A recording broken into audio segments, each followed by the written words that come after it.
Bismillahirrahmanirrahim.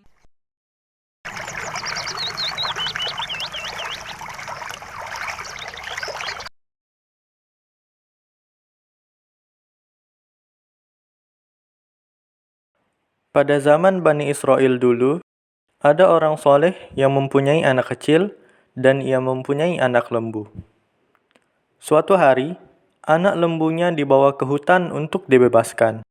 Sambil berdoa, "Ya Allah, kutitipkan lembu ini pada Engkau untuk anakku manakala dia telah dewasa." Beberapa tahun kemudian, seorang soleh tersebut meninggal dunia, sedangkan anak lembu itu hidup di hutan sendiri tanpa ada yang menggembalakannya. Bila melihat seseorang, ia pun melarikan diri seperti lembu yang liar. Dan dikala anak seorang soleh itu berusia dewasa, dia pun taat dan berbakti pada ibunya, sehingga di saat malamnya ia membagi waktunya sebanyak 3 bagian. Sepertiga bagian untuk mengerjakan sholat, sepertiganya lagi untuk tidur, dan sepertiganya lagi untuk merawat ibunya. Dikala pagi, dia pun pergi ke hutan untuk mencari kayu bakar, lalu menjualnya ke pasar. Hasil dari penjualan kayu tersebut dibaginya menjadi 3 bagian. Sepertiga untuk sedekah, sepertiganya lagi untuk makan, dan sepertiganya lagi untuk ibunya. Suatu hari, ibunya mengatakan kepadanya, "Ayahmu telah memberikan warisan bagimu, yaitu seekor lembu yang kini dititipkan Allah di tengah-tengah hutan. Oleh karena itu, kini pergilah engkau ke hutan, kemudian berdoalah kepada Tuhannya Nabi Ibrahim, Ismail, Ishak, dan Yakub. Mudah-mudahan Allah mengembalikannya kepadamu. Dan ingatlah, lembu itu terdapat ciri-ciri pada tubuhnya, yaitu berwarna kekuning-kuningan sebagaimana emas dikala terkena sinar matahari." Sesudah itu, anak tersebut pergi ke hutan mencarinya. Dan dikala anak itu melihat lembu tersebut memakan rumput, dia berdoa, "Aku memanggilmu demi Tuhannya Nabi Ibrahim, Ismail, Ishak, dan Yakub. Maka cepat-cepatlah datang ke sisiku." Lalu mendekatlah lembu itu dan berdiri di depannya. Dan lehernya dipegang, kemudian dibawa pulang. Tetapi, mendadak, lembu itu berkata, "Wahai pemuda yang patuh pada ibunya, naiklah ke atas punggungku agar kau tak kelelahan nanti." Kemudian pemuda itu menjawab, "Ibuku tadi tidak memerintahkanku begitu. Tetapi tadi, sebelum keberangkatanku ke hutan, ia berpesan kepadaku agar memegang lehermu." Lalu lembu itu berkata kepada pemuda tersebut, "Sungguh, demi Tuhannya Bani Israel, sekiranya kau akan mengendaraiku, pastilah tak bisa.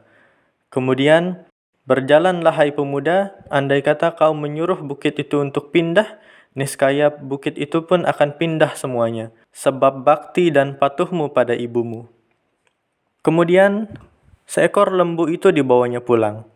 Setiba di rumah, berkatalah ibunya, "Hai anakku, engkau miskin dan tak punya sedikit pun harta, dan amatlah menderita kau mencari kayu di hutan setiap hari, sedangkan kau bangun di kala malam. Oleh karena itulah, agar kau menjual seekor lembu ini." Sang pemuda itu menanyakan harganya. "Seharga berapakah nantinya harus kujual, ibu?" Kemudian ibunya menjawab, "Seharga 3 dinar, dan janganlah kau menjualnya sebelum membicarakannya kepadaku."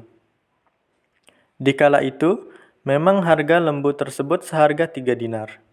Dan dikala lembu tersebut dibawa ke pasar, Allah Subhanahu wa taala memerintahkan kepada malaikat Jibril untuk memberikan cobaan pada pemuda tersebut, dengan maksud ingin mengetahui sejauh mana ketaatannya pada ibunya.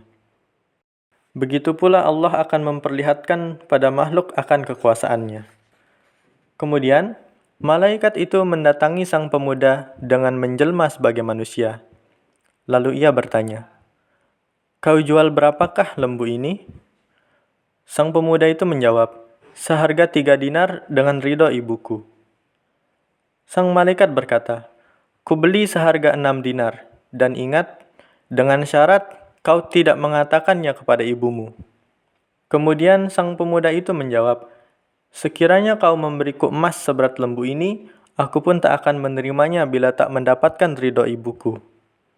Kemudian dia pulang menemui ibunya, lalu ibunya mengatakan, sekarang kau boleh menjualnya seharga 6 dinar dengan ridhoku.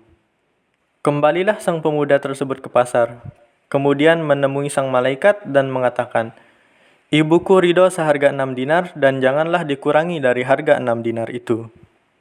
Sang malaikat berkata, sekarang aku akan membayarnya sebanyak 12 dinar dengan syarat kau tidak mengatakannya kepada ibumu. Kemudian, kembalilah lagi sang pemuda itu untuk menemui ibunya. Setelah itu ibunya berkata kepadanya, orang yang datang padamu itu adalah malaikat dan bermaksud mengujimu. Bila ia datang dan mendekatimu, katakan saja kepadanya, bolehkah kujual lembu ini? Dikala hal itu ditanyakan, kemudian malaikat itu menjawab, bergegaslah kau pulang dan setiba di rumah nanti, katakanlah pada ibumu, rawatlah dulu lembu ini karena Nabi Musa alaihissalam nanti akan membeli lembu tersebut, sebab terjadi pembunuhan pada kaum Bani Israel. Oleh karenanya, manakala dia datang hendak membeli lembumu ini, maka janganlah kau menjualnya, kecuali berat tubuhnya itu ditimbang berat dengan emas. Oleh karenanya, lembu tersebut ditahan dan dipelihara dengan sebaik-baiknya. Sehingga terjadilah perintah Allah Subhanahu wa taala pada kaum Bani Israel untuk menyembelih lembu. Dikala lembu itu dicarinya ke sana kemari, tak menemukan yang sesuai dengan persyaratan selain lembu tersebut, yakni lembu milik sang pemuda yang taat kepada ibunya itu. Kemudian dibelilah lembu itu dengan membayar seberat badan lembu itu dengan uang dinar. Hal itu adalah sebagai bukti atas ketaatannya pada ibunya. Taat dan berbakti pada orang tua, yaitu ibu dan bapak, adalah berpahala besar dan itu merupakan anjuran agama.